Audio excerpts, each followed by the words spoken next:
Welcome to High Cheese. It's Friday, November 1st, 2024. 4 days to go. 4 days to change this country and put it on the right path again. And how can you vote for a party that considers you garbage? You are garbage to the Democrats. And quite frankly, this is where their racism comes out. Unless you're a white liberal or aligned with these white liberals, you're garbage. If you're a Latino that aligns with MAGA, you're garbage. Basura. If you're a black American that aligns with MAGA, you're garbage. If you're a white American that aligns with MAGA, you're white trash. But now they just call you garbage. And you're going to vote for a party that thinks that way about you? No. And this isn't a surprise. This has been known for years in the Democrat Party. It's just taken the MAGA movement to reveal this to the American people. Remember Obama? People clinging to their guns and their Bibles? Remember in 2016, Hillary Clinton called you deplorable? Unredeemable deplorables? We've got Kamala Harris equating us to Nazis.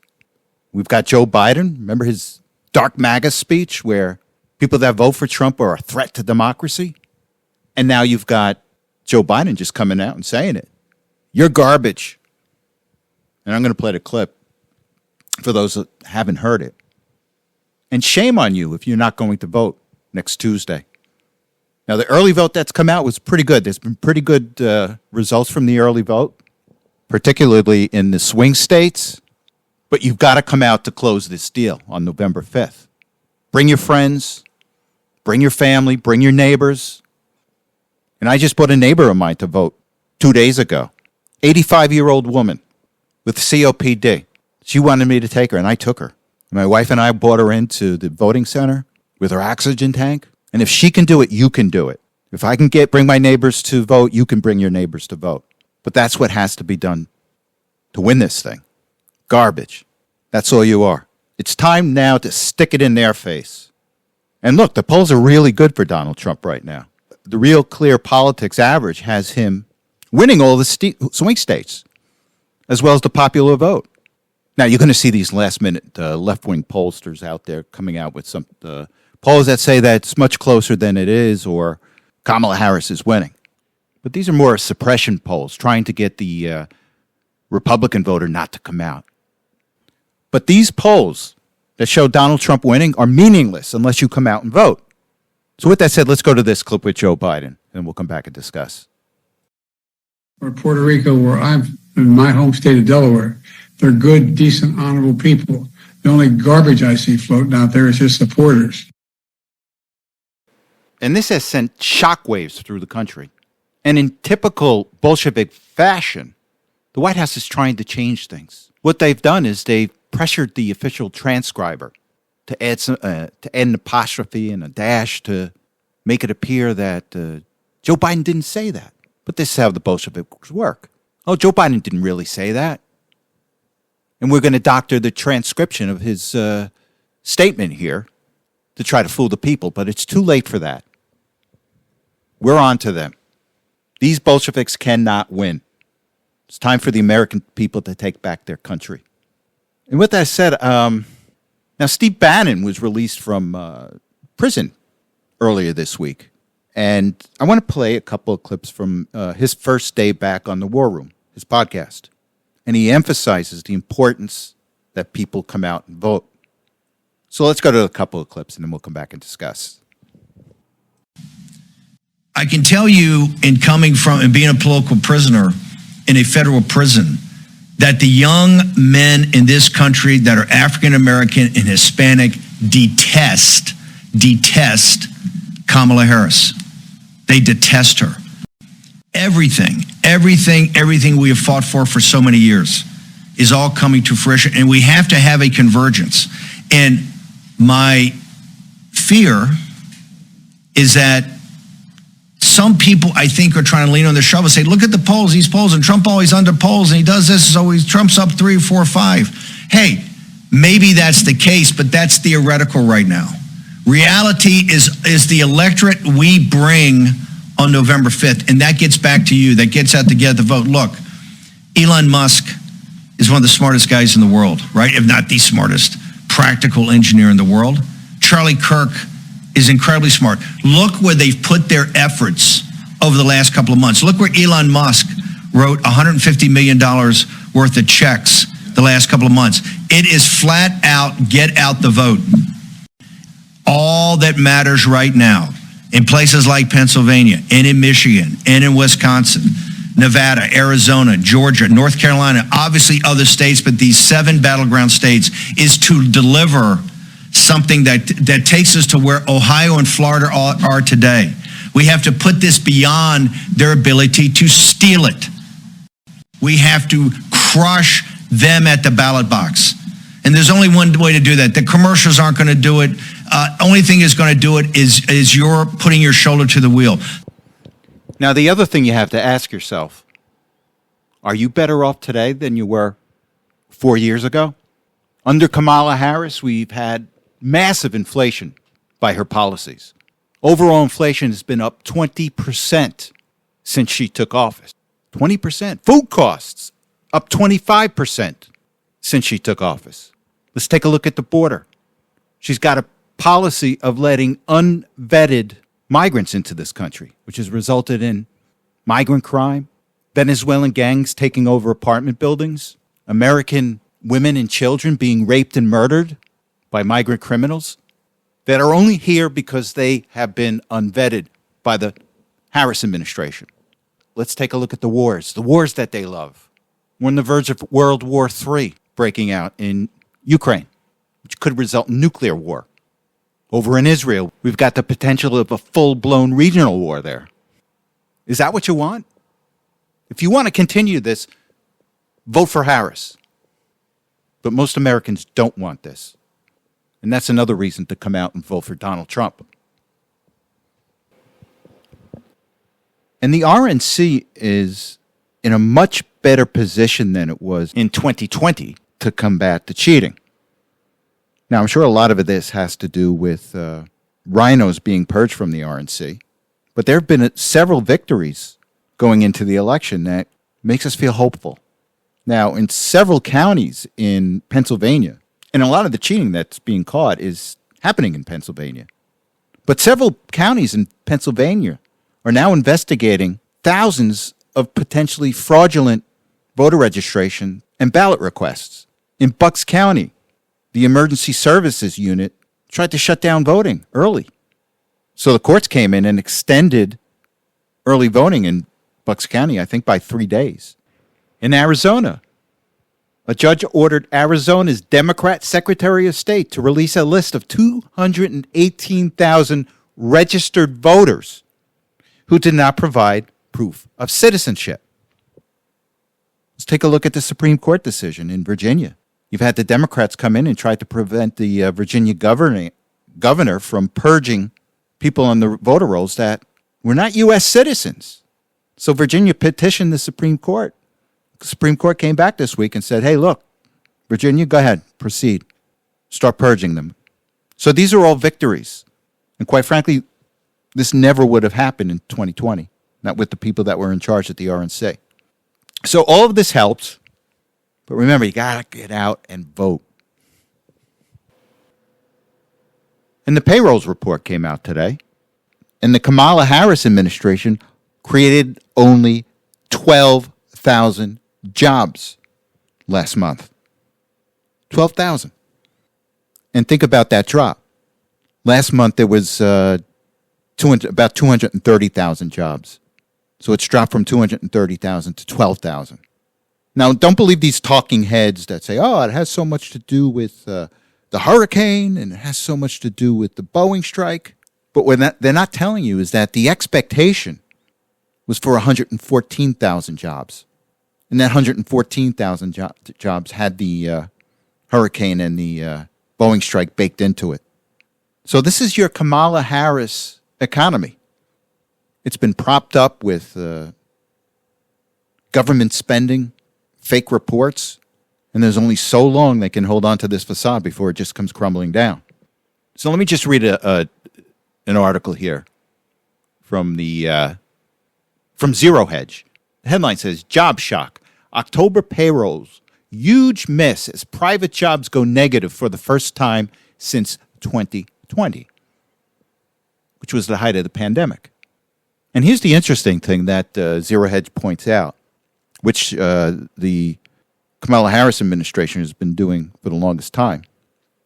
So he says here, and of course, as has been the case for the entire Biden-Harris administration, previous months were revised sharply lower again.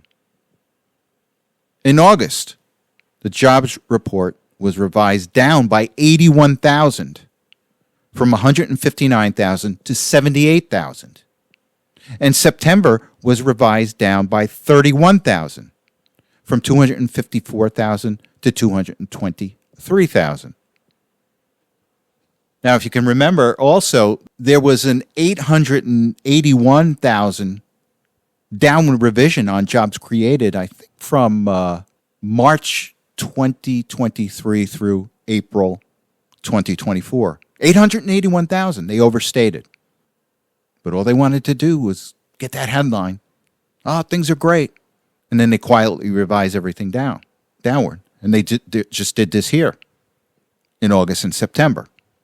So it's all a psyop they're playing on the American people. And unfortunately, the American investor, too. Because investors read this stuff and they think things are a lot better than they really are. And they're not.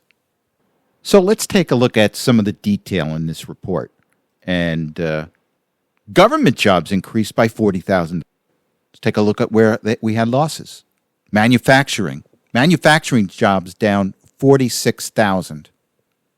Professional business services down 47,000. And one thing to take notice is the government jobs. The number of government jobs that have been created under the Biden-Harris administration has really been propping all these reports up, even though they had to be revised when no one was looking. Without these government jobs created, these jobs numbers over the past 2 or 3 years would have been awful. And here's the problem with these government jobs. Most of the time, they're in these big bureaucracies, and all they do is move paper from one part of their desk to another part of their desk. Really not producing very much. And this is in contrast to people that work in manufacturing. They produce things. They produce goods that go into the economy, that help grow the economy, that bring velocity to the economy. You're not going to get this with government workers.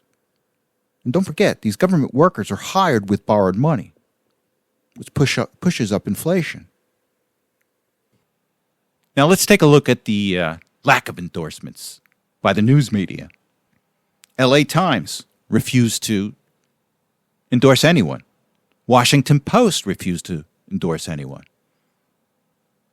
And USA Today refused to endorse anyone. And these are all left-wing newspapers. And this is quite telling. However, Kamala Harris got the endorsement of The Economist magazine, the magazine that globalists love to read. And it was so funny. I was watching the editor, or one of the editors that wrote the endorsement. And here's what she doesn't like about Donald Trump. Oh, and by the way, the editor called Kamala Harris a mediocre choice. She'll be a mediocre president. Well, that's a ringing endorsement. Let's get back to Trump. Why they didn't like Trump? Well, two of the key reasons they didn't like Trump is because of Trump's border policy. You see, these globalists, they want open borders. They want cheap labor. They don't care about the American people. They care about their globalist economy. And the other thing that they don't like are Trump's tariffs. Trump wants to bring back manufacturing and high-paying jobs in this country for American people. And he's going to do it through tariffs. And the economists, they don't want that. They want cheap labor. So, Kamala, you can take that endorsement and go pound sand with it. So we shall see. Now, I want to play a clip here from a Kamala Harris rally. And the person you're going to hear speaking is a doctor. And behind him are about 20 other doctors in their white coats. And they're all supporting abortion. And the doctor up there is talking about abortion and how great abortion is. But during his speech, somebody in the audience got sick. And the speaker looks out and said, well, somebody's sick here. But the interesting thing I find is that these doctors didn't respond. And you should have saw the video. All the doctors, they're looking around like chickens in a coop, just jerking back and forth their heads. They didn't respond. They stood there. Now, I don't know who eventually helped the person in the audience, but their natural instinct should have been to jump out off the stage to help that person. And to me, when you politicize the medical industry, you're taking away their natural instinct to help other people. And this is a perfect example. Somebody in the audience needed medical attention, and the doctors that were up on stage just stood there. So let's go to this clip, and then we'll come back and discuss. Necessarily becoming ill and dying.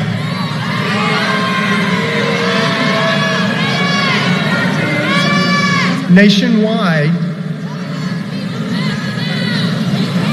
I think someone needs some medical assistance over here.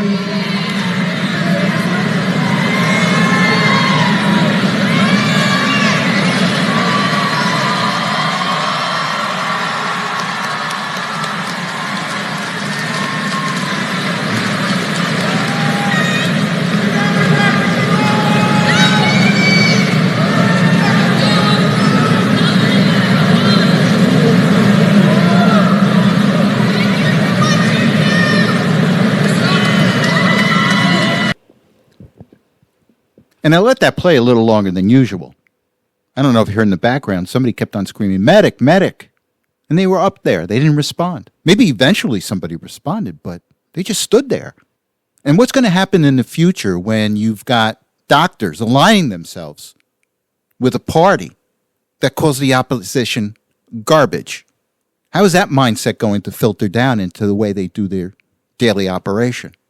If you're on the wrong side of the aisle, are you going to get less services from your doctor? Are the doctors going to say that, oh, we're only going to service Democrats, Republicans? No. Or will service Republicans, but they won't get as good treatment as Democrats do. But this is what happens when you politicize our doctors. They suddenly align their with people that consider half of the Americans in this country garbage. Now, the last thing I want to do is play a clip from Donald Trump. And he's responding to the whole garbage comment from Joe Biden. And he brings a little humor into it. And Donald Trump's humor helps him connect with the American people like no other president has. And now, in my lifetime, I've never seen a president being able to connect with the common man. And this is what makes Trump special. And this is all part of his makeup that will help make America great again. And what Trump did is he rented a garbage truck. And he donned a garbage man's safety jacket, bright orange safety jacket, and held a press conference in the cab of the truck. And the funny thing about this is that most people didn't see it during the press conference, but in the back of the truck where the garbage is dumped, it was full of Harris wall signs. And I thought that was quite funny. And this clip I'm going to play is Trump's discussing with his staff whether he should wear the garbage man's safety vest on stage. So let's go to it. When he called us all garbage, how stupid, what a stupid word. That blows deplorable away, don't you think? Of course, I thought irredeemable when she said deplorable or irredeemable. I thought irredeemable was actually worse, but deplorable seemed to catch up. But this garbage stuff blows it away. So I got in the car and I'm driving over here and I have this still on. And I come into the arena and I say, where's my jacket? I want to get out of this thing. And they said, it would be unbelievable if you could wear it on stage. I said, no way. I got 25,000 people standing outside. I got all these people here. There's no way I'm wearing it on stage. They said, oh, okay, sir. I said, get me my jacket. but if you did, you know, it actually makes you look thinner. I said, and they got me. I said, I want to wear it on stage. When they said I look thinner, I said, in that case, I'll wear it on stage. I may never wear a blue jacket again. I may go in this. I said that was the word, that was the key. Sir, you look thinner. So anyway, so we had a little fun about a very serious subject. We had a little fun about a time where our country is not having a lot of fun because we're not doing well as a country, but we're going to be doing well very shortly. I promise you that.